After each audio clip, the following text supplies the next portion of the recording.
All right, there we go. Welcome. Thanks for coming, everybody. Delighted that you're here. And to anybody who may be, there are 3 people streaming live right now, so yay.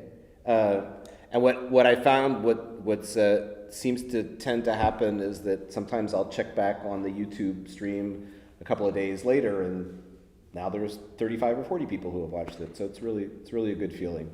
Anyway, so we are at our third, we've called it Finding the Light Within, meditation leading up to Hanukkah. We didn't have one last week because we were out of town. We have another one next week, and then we'll pretty much be at Hanukkah right after that. So just as we always do, I want to encourage you to get yourself settled in a position that just feels comfortable to you. There's no particular directions except, as I always like to say, I encourage you to see this time as a gift that you're giving yourself, as something that brings you something that is just helpful and good for you, whatever that might be. So pay attention to how your body feels in the chair, and if now or later on you need to adjust your position to be more comfortable, please do. And when you feel that you are ready, if you're comfortable letting your eyes close, just gently close. That is also a great thing to do.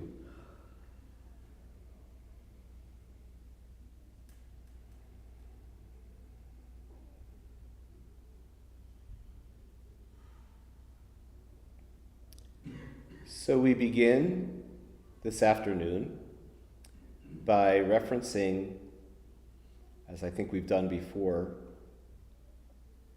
some lovely and familiar words. Hine matov umanaim. Behold how good and how pleasant it is. Shevet achim gam yachad.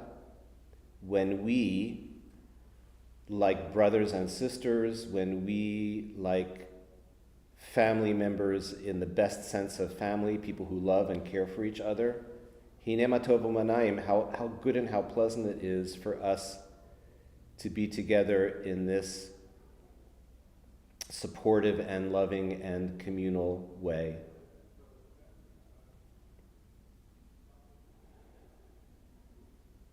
How good it is that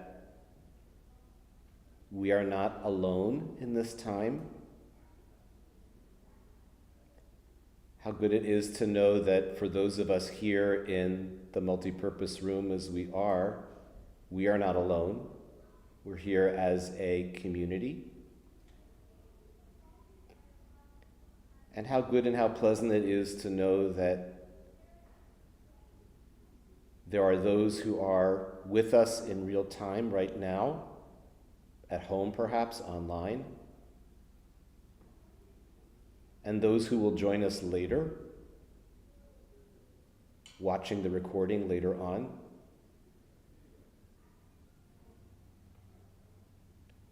And there is in this togetherness not only a sense of community, but also a reassuring sense of shared values.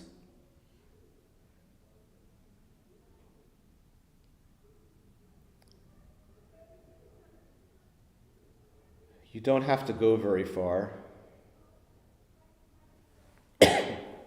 Any shopping center will do. To know that quiet and stillness are not always valued or appreciated in our culture. Noise and frantic activity sometimes seem to be the order of the day.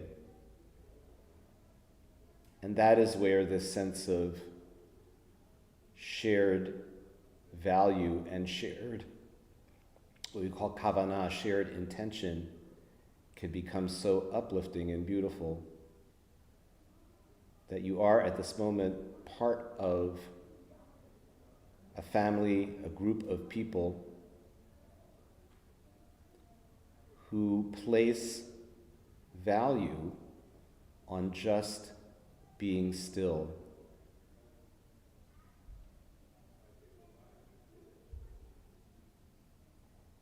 And who value a sense of shared peace that simply comes from being peaceful together. And that is beautiful.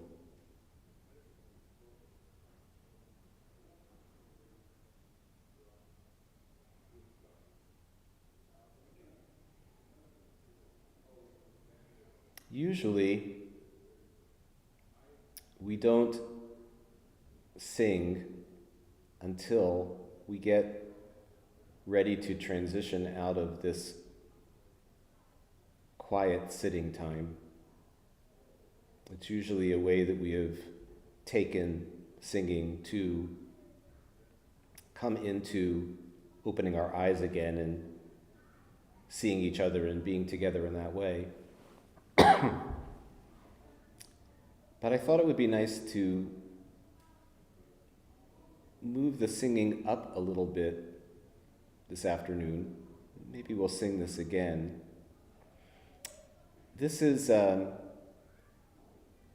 little nigun, a little melody that is a setting of a teaching of a Hasidic teacher from the Ukraine, actually, from Chernobyl, of all places. And his name was Rabbi Menachem of Chernobyl. He wrote a famous Torah commentary called Light for the Eyes. And Menachem, it is said in his name, was once startled by the realization of his own aliveness, his own vitality, his own life energy. The Hebrew word for this is chiyut, which comes from the word chai, life. His chiyut, his vitality, his life force. And in Hebrew, we'll sing an English version. In Hebrew, he asked himself several questions. Who is this aliveness that I am? And what is this aliveness that I am? And how is this aliveness I am? 3 questions. And he concluded the answer to all of them was, Halo ze haborei yitbarach, which means, is this not the blessed Creator? Is not my chiyut, my aliveness, haborei yitbarach, the blessed Creator? As I said, it's been set to this little melody, and the first part is just a nigun. It's an I-di-di-di part, which is easy. So the first part goes like this. I-di-di-di-di-di-di-di, I am alive. I-di-di-di-di-di-di-di, I am alive. I-di-di-di-di-di-di-di, I am alive, I'm alive. So that's the whole first part. We'll try that together. I-di-di-di-di-di-di-di, I am alive. I-di-di-di-di-di-di-di, I am alive. I-di-di-di-di-di-di-di, I am alive, I'm alive. Second part goes like this. And who is this aliveness I am? And what is this aliveness I am? And how is this aliveness I am? Is it not the Holy Blessed One? That's a lot. We'll try that together. And who is this aliveness I am? And what is this aliveness I am? And how is this aliveness I am? Is it not the Holy Blessed One? We start from the beginning. I did it, I did it, I am alive. I did it, I did it, I am alive. I did it, I did it, I am alive. I'm alive. And what is this aliveness I am? And who is this aliveness I am? And how is this aliveness I am? Is it not the Holy Blessed One? One more time. I did it, I did it, I am alive. I did it, I did it, I am alive.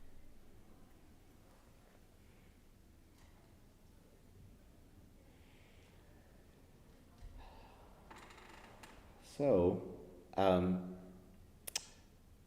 wanted to share with you, as we kind of bring this toward a close, on the theme of a flame that needs to be tended,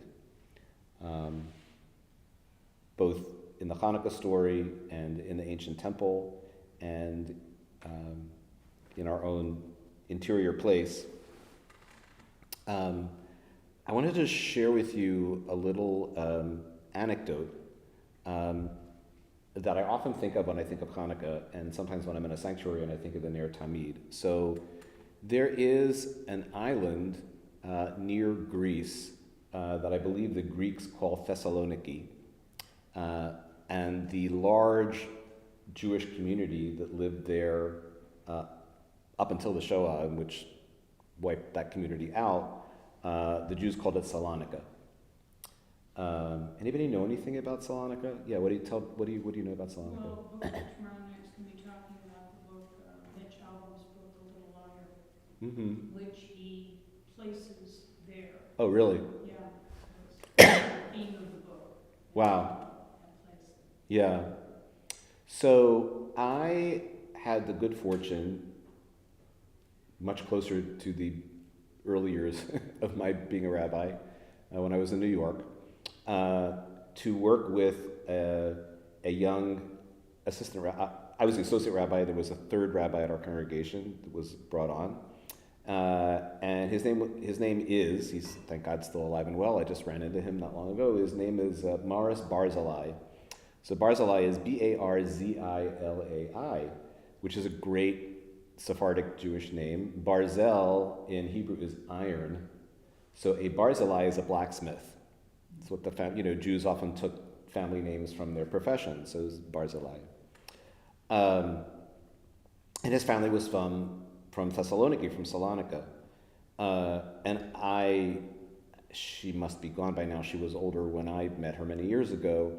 But his mother, whose first name sadly I don't remember, was born in Salonika. So one of the things I got a kick out of knowing Rabbi Barzilai's mother was that she upended my image of old Jewish lady, right? Because, we have this term that's going around, Ashkenormativity. That's actually a term, there is actually a term, Ashkenormativity, right? Meaning that I sort of frame everything in terms of bagels and lox and cream cheese and people from Eastern Europe, right? Matzah balls, right? On Pesach. But she had this lovely Mediterranean kind of Italian accent. She had olive skin and green eyes and curly hair, and she was delightful. She also had a number tattooed on her forearm because she and her husband met in a DP camp, a displaced person camp, after the war. And I think Morris maybe had a sibling or two, but this is the story. So Morris and his wife Lisa would invite me sometimes over for Shabbat dinner. And I got to meet his mom and talk to her, and she had these stories to tell. So where is all this leading? First of all, I learned a little bit about the cuisine of the Jews from Salonika. So I said, bagels and lox, not their jam, not part of their thing. The one thing I remember was that on Pesach, they would make a kind of casserole dish that was layers of marinated herb matzah with feta cheese, spinach, and herbs. In other words, spanakopita for Pesach, right? Basically, it was like Passover spanakopita, or like kind of like a lasagna sort of a thing.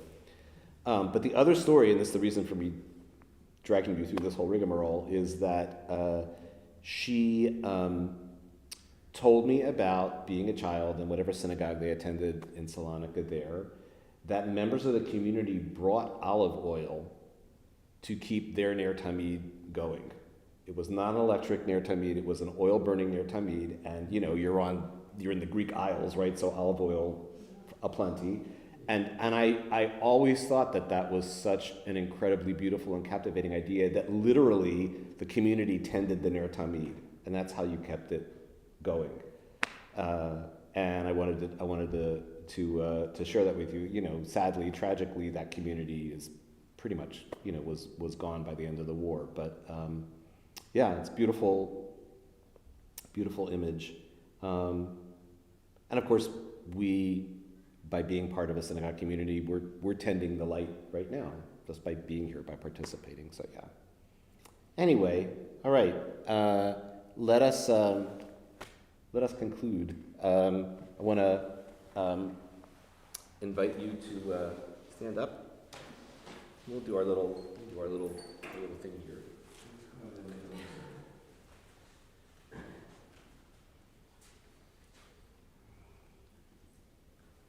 As we approach this winter solstice, this time of year when we are aware of the days being short and of there being more hours of darkness than of light, we draw upon sources of light within and without to help us find our way, and certainly to help us see each other in community.